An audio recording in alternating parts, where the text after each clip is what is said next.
guess what, listeners? Next week, the Teacher Think-Aloud podcast is officially turning 5 years old. 5 years of exploring the complex, dynamic systems of our classroom together. We launched this journey back on April 1st, 2021, and to celebrate, we're digging into our archives to share 5 episodes that hold a very special place in our hearts. 5 for 5. That's my cheesy way of calling this little mini series, but Love it. For today's relaunch, we're bringing you back to a conversation from 2024 that completely reshaped how we think about our own growth, building a sustainable PD practice. We had the pleasure of sitting down with the brilliant Yulia Kharchenko to discuss professional development in the English language teaching world and explore how traditional PD often fails the very teachers it's meant to support. That's right. In this episode, we challenge the ad hoc approach to professional development. We've come to know that intentionality really is key to making learning last over decades. We get into some of that research in the episode. We also shift the burden of responsibility. Yulia makes a really powerful point that institutions need to support teachers rather than just dumping all the responsibility for professional growth on the individuals. Yeah, Yulia discusses preparing teachers for an unknown future and the importance of sustainability and well-being in our practice. And this episode is a call to move past checking boxes and toward a more meaningful, supported way of evolving as educators. We're so excited to share this one again. It's definitely one of our shared favorites, you and me, Shay, right? Absolutely. Absolutely. Well, let's get into it. But first, a word about our sponsors. This episode is sponsored by Ellie. Ellie is one of the world's leading online content providers for English teachers. If you're looking for relevant, ready-made materials to get your students talking, head over to ellie.com today. That's ELLII.com. We've seen it in the research that these sort of ad hoc one-time offerings of PD in any field really just don't have that longevity, right? It doesn't last over the decades. Right. And so I think that alone says something, right? That we need to be just a little bit more intentional about how we're rolling this out and how we're participating ourselves. Yes, absolutely. And it's something we can ask the institutions that provide PD to think about as well, instead of just putting all the responsibility onto the teacher themselves, because that's not fair. A teacher's setting is a complex dynamic system, as we know, with colleagues and policies and schools and students. There's a lot of moving parts that change a lot. And a lot depends on not just the teacher themselves, but how the teachers are enabled to do things. I love that. A teacher's setting is a complex dynamic system. Yes, those were the words of today's brilliant guest, Yulia Kharchenko, who joined us to reflect on professional development in the world of English language teaching, how it's evolved in recent years, who the key stakeholders are, and how we can ensure that our professional learning is meaningful and sustainable long-term. We're all about reimagining PD on this podcast, and we're excited to share our conversation with Yulia with you. Definitely one to get you reflecting. We were inspired by our conversation, and we hope you will be too. Let's get into it.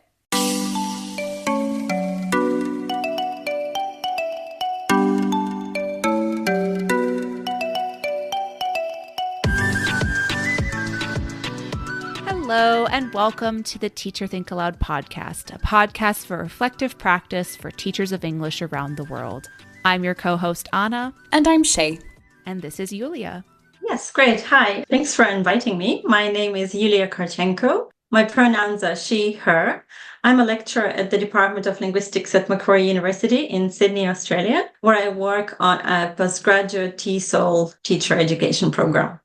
Amazing. That was a very efficient one-liner. Thank you for that. You're our first guest who is located down under, so that's exciting. Very cool. Great.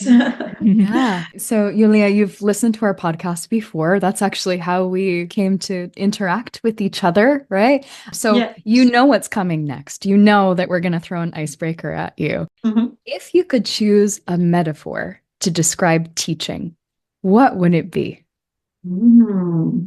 That's a really good question.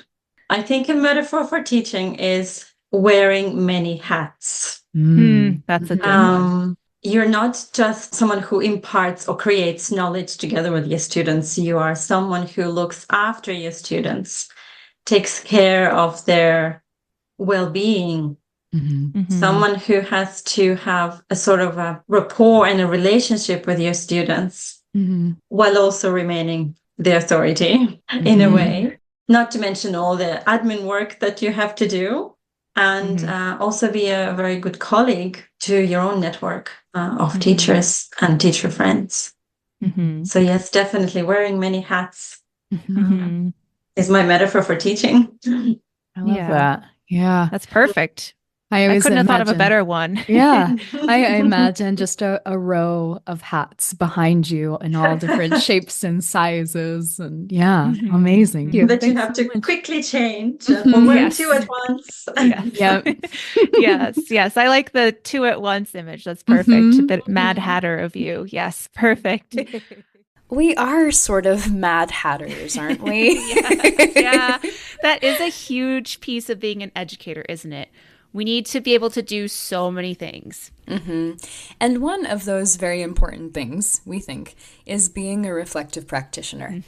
Let's see what got Yulia started down this reflective practice path. So Yulia, you've been a listener for a long time, and so that's one of the reasons we really wanted to get you on, is you've just been so engaged with us since the beginning. But also because I'm on Twitter all the time, just casually checking what people are posting, and you had posted something about some presentation you were doing on reflective practice at a conference, and I immediately thought, wow, Yulia would really bring a lot to our reflective practice podcast for English language teachers. So why don't you tell us a little bit about what sparked your interest in reflective practice? Yeah, absolutely. I suppose I can go back to the beginning of 2020 when I first started teaching at Macquarie University on this Master of TESOL program. With some colleagues of mine, we were teaching together on a unit, on one of the core units in teacher education program. And of course, COVID hit us all a few weeks into the semester. And if you think back to this time, and I'm sure all of us remember the stress of the pandemic and having to quickly learn this whole new suite of new tools, like what is Zoom? How do I share a screen? How do I even check if my students are present in the class? It was such a whole new world for a lot of us. We had probably done some teaching online before, but the COVID pandemic changed it all. And I think at that time, and I'm sure that applies for teachers across the world, there was this rush to quickly upskill in order to be able to continue doing your job. And if you didn't upskill, you had to leave the profession or put your teaching career on hold. There was no other choice, really. So that's when we started thinking about how best to ensure that we continue our professional development and learn things in a way that would be future-oriented instead of just trying to fight the immediate fires or fill the immediate gaps in the skills that we have. So the three of us, my colleagues, Melissa Reed, Aggie Bodies, and I, were working together. And we started to think about how we can support our teacher students. We had in-service and pre-service teachers. We had primary school teachers. We have teachers in Australia and overseas, all enrolled in one unit. And we were thinking how we can best support them in not just completing their degree, but also be more effective teachers in the future. And then last year, we saw a similar development with generative AI that scared a lot of people, inspired a lot of people, but also caused another wave of upskilling, and that we can see the amount of courses available online for artificial intelligence and everything that's related to it and how it's going to inform teaching. So we know that there will be future social and technological upheavals that will disturb how we teach and what we know about teaching. That's why we started thinking with Melissa and Aggie how we can best prepare teachers for the unknown future. We as teacher educators will never know, or we will never be able to predict everything the future will throw at our students who are future teachers or current teachers. And therefore, we started thinking how we can incorporate reflective practice as a tool or as actually a mindset rather that we can develop in our students that they will be able to use in the future in order to think about their own professional development. If it helps, I guess I have two other metaphors for you. If you think about how we're learning in the COVID pandemic, or how we were learning about the generative AI, it's like we were plugging in a hole or putting a plaster on a scratch that we had to fix, right? So we're like putting a patch on something.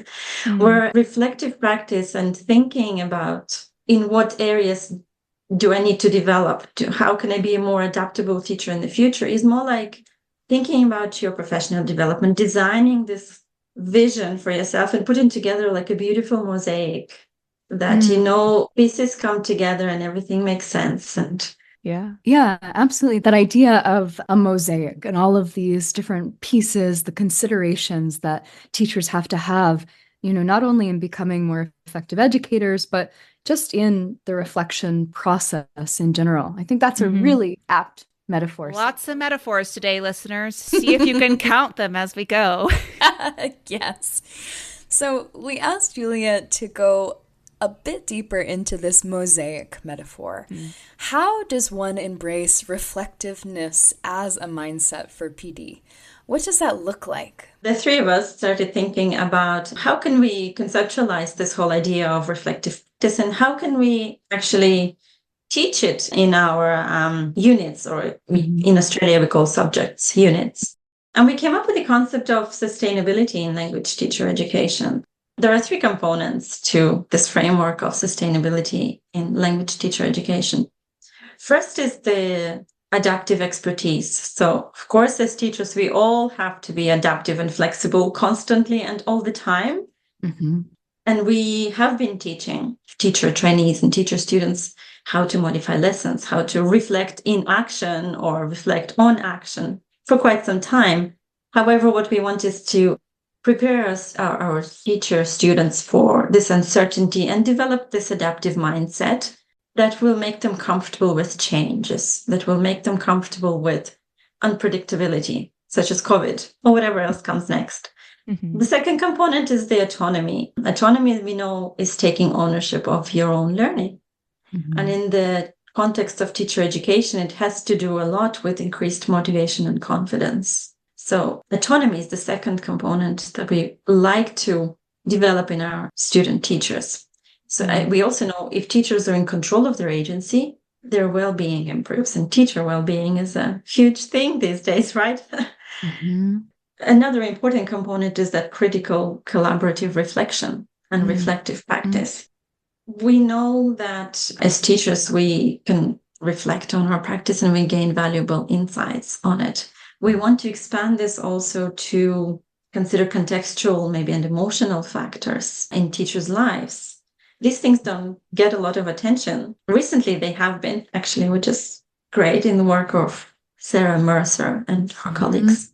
So reflection is also an important part of being resilient, effective teacher who will be able to deal with uncertainties in the future. So these are the three components that we have conceptualized. We've created this concept of sustainability.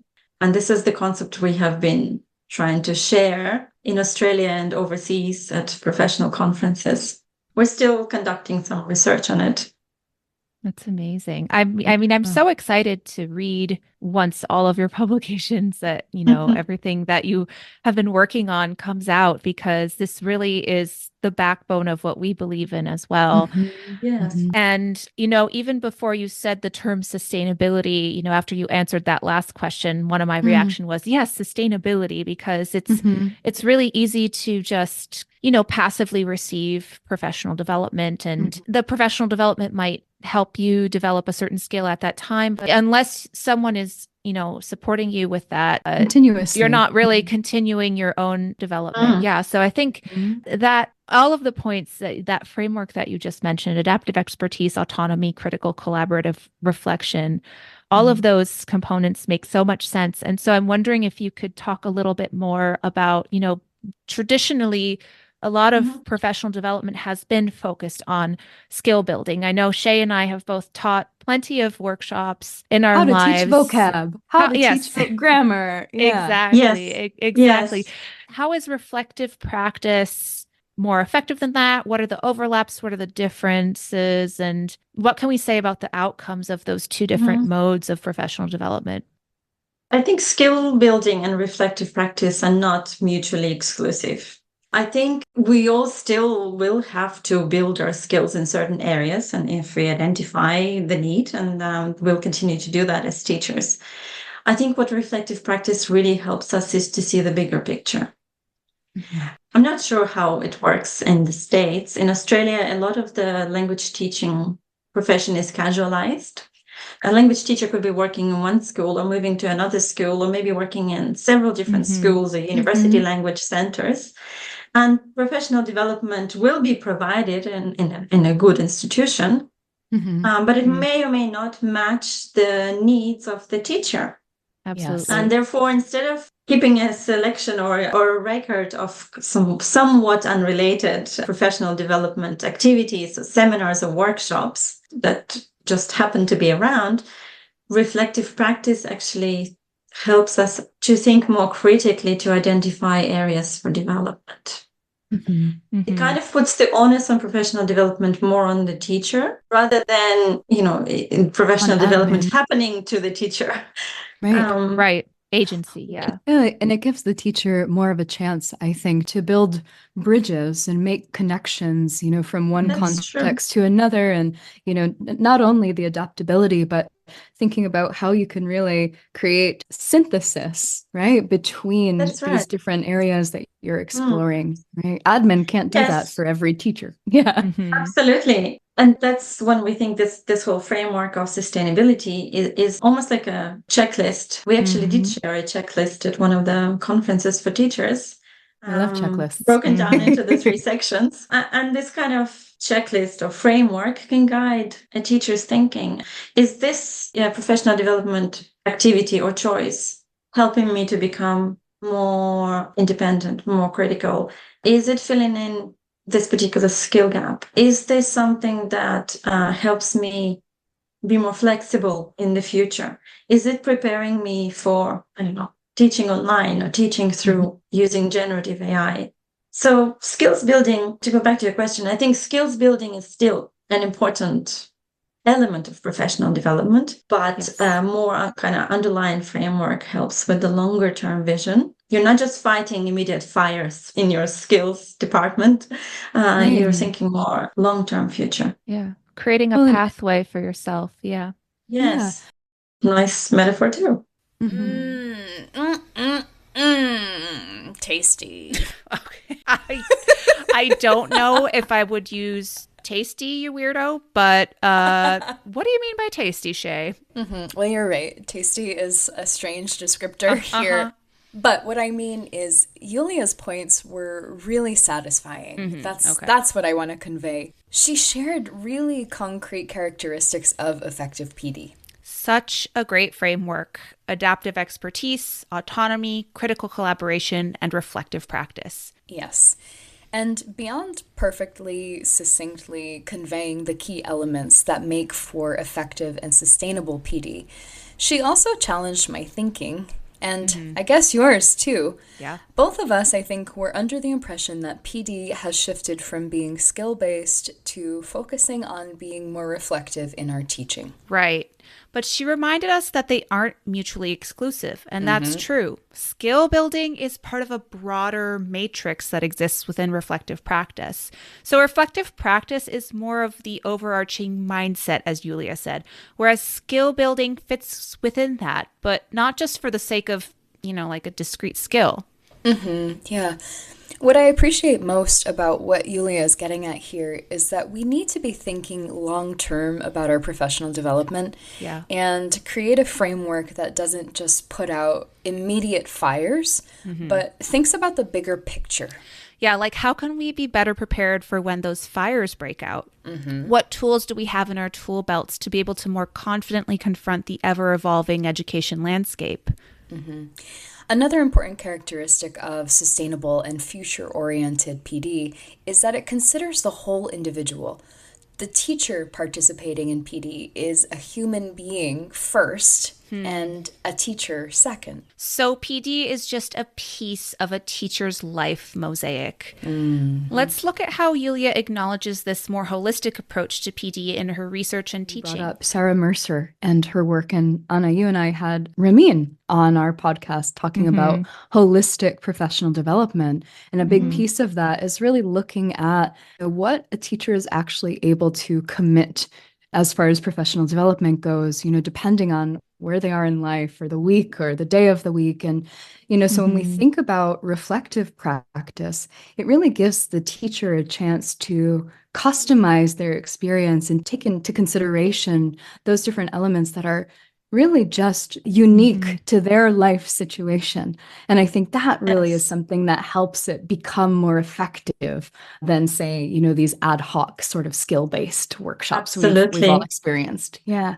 All the neurons are firing right now. I also wanted to mention, I think this ties in with what you're saying, Shay, about the holistic PD and just what you're saying, Yulia, in general. You mentioned being reflective about the professional development itself, right? So we can be reflective about, how our class went, about our own skills and where we are and what we need to work on and what we're doing well. But I really like that aspect of having a checklist to go through when you're deciding what professional development opportunities to invest in, engage in. That reflective practice, really encompasses everything that we do in furthering our own work as teachers. Yeah. I absolutely agree, Anna. Yeah, I think it's a mindset that underlies professional development. Yeah. And it's something that we want to foster in our current students. We have a lot of pre-service and in-service teachers already coming to our master's course at Macquarie University. And my colleagues and I are currently looking at how we can build in these elements of sustainability into our current courses. And we have tried to build that into our content. And at the end of the semester, what we do is we ask the students to what extent they've noticed elements of sustainability in our teaching. Have we modeled enough of that to them? Have they seen it in the subject content? And then how they might use that in the future. So this is the research that's ongoing that is really exciting and interesting to see what comes out of it. Oh, it sounds very meta. Tell us a little bit more about, tools. You mentioned a framework that you've been promoting within the program. Can you tell us a little bit more about that? We try to think of some specific examples of, let's say, adaptive mindset or adaptive expertise that we want to develop in our students. So we'll of course model adapting materials or adapting lesson plans, but we'll also ask our students constantly, almost all the time, how will this work in your setting? How will you need to change it for an online class? How do you change it for a class that's doubled in size because the other teacher is sick?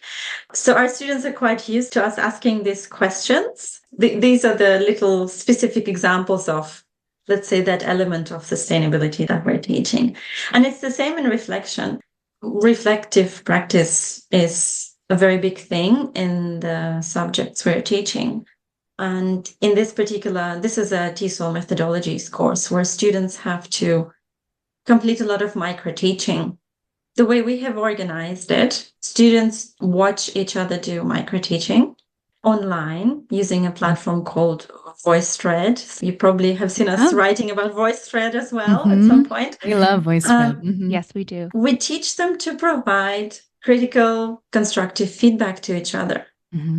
So by doing that, not only the students have to watch each other teach and think about what went well or what could go better, but then they also receive lots of peer feedback and our feedback, lecturer feedback, and they have to think about it. And written reflection is built into subject assessment. So the reflection is so ingrained into our teaching that there's no way of avoiding it. The students have to comment on each other. They have to think about the comments that they receive from others, and then they have to write a reflection about it several times throughout the course, continually reflecting. So we hope that we are instilling this habit of continually reflecting on one's learning and development as a teacher. It sounds something like you that are. hopefully our students will continue doing after they Yeah, graduate. yeah, it's good to start early, really. I mean, it's a skill that they'll carry forwards with that. I love VoiceThread. Me too.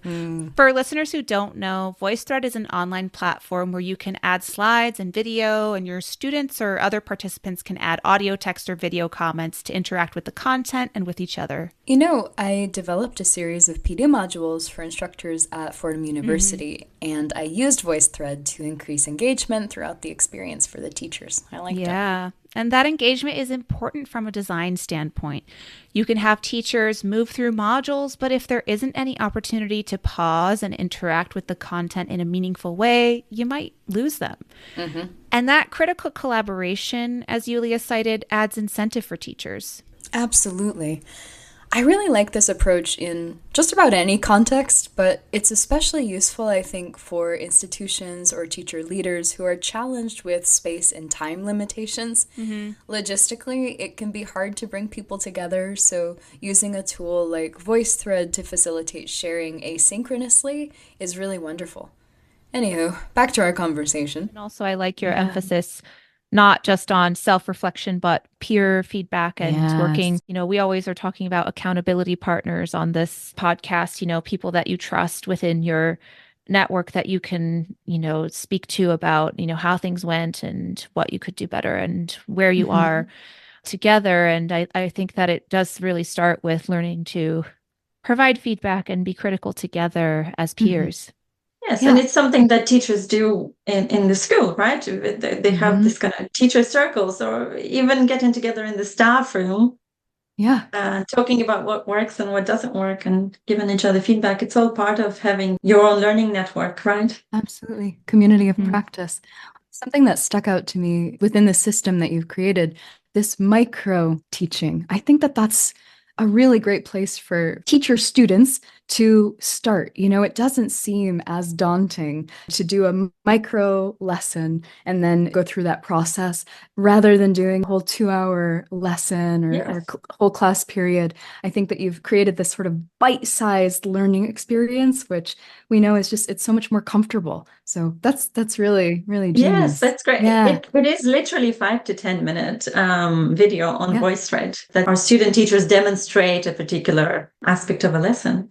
I think as teachers are afraid, I think, to reflect on their performance a lot of times. And so we always say, start off small, choose one thing about your lesson and journal about it. And so it's that same sort of strategy, right? It doesn't have to be all or nothing. A little bit goes a long way. Yes, it's I think that's a wonderful approach. Yeah, it makes a lot of sense. A little bit goes a long way and makes an impact on the larger ecosystem, doesn't it? Totally. Let's see what Yulia had to say about the benefits of incorporating reflective practices for the individual and those in proximity. Thinking about this beyond the level of the individual teacher, how do you think that incorporating reflective practices into professional development contributes to the educational system as a whole to make it more dynamic? You've already used the word adaptive so many times. So could you talk a little bit about that? Yes, that's an excellent question. Of course, the reflective practice and kind of informed decision-making around your professional development does not only benefit the teacher themselves. Students, of course, benefit from a teacher who has the most up-to-date knowledge, has the most up-to-date approaches, tools, techniques, methods. It's so beneficial for student engagement, isn't it? Happy teacher, happy student. I think students are direct beneficiaries of professional development that's well-designed and informed. Teachers, of course, I think they have an improved sense of purpose and motivation once they're happy with their growth and development.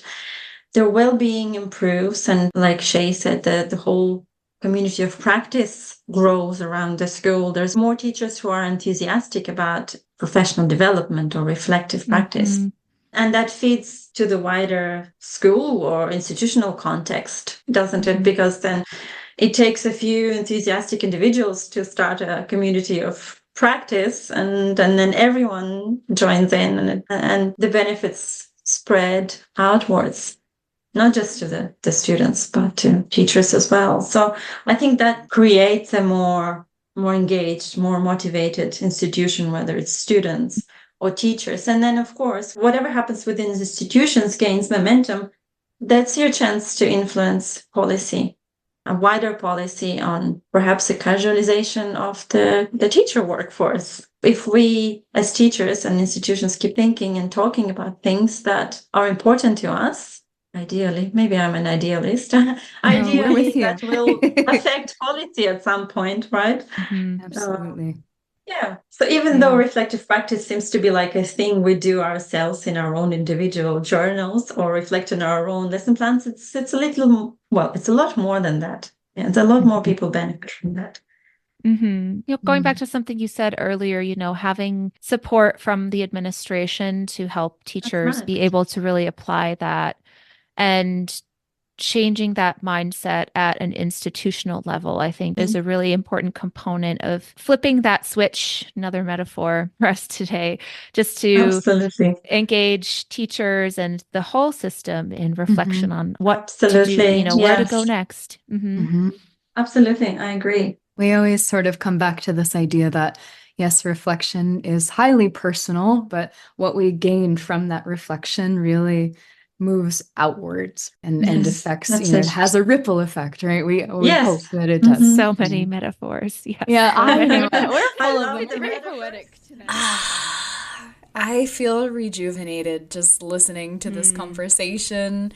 Reflective practice can be so healing. Listeners, we hope you're feeling the inspiration like we are. Yulia gave us all so much to think about. We invite you to connect with Yulia via X and LinkedIn. We've added her accounts to the show notes. Yes, remember that later on this year, the research she referred to throughout this conversation will be published, and then we'll be able to dig deeper into the framework she talked about. Yay. Tasty. Yeah, tasty. We've provided additional information about how to find her work in the show notes too. But that doesn't mean you're off the hook with us. Teachers, we want to hear from you. How have you ensured that your professional development is sustainable? What tools or tricks can you share with our community of global educators? Share your ideas with us via social media or by emailing us at teacherthinkaloud@gmail.com. We welcome your reflections, questions, and ideas. And don't forget to share this episode and subscribe so you don't miss out on future reflection opportunities. Thanks so much for joining us on the Teacher Think Aloud podcast. Until next time, friends, happy teaching. And happy reflecting.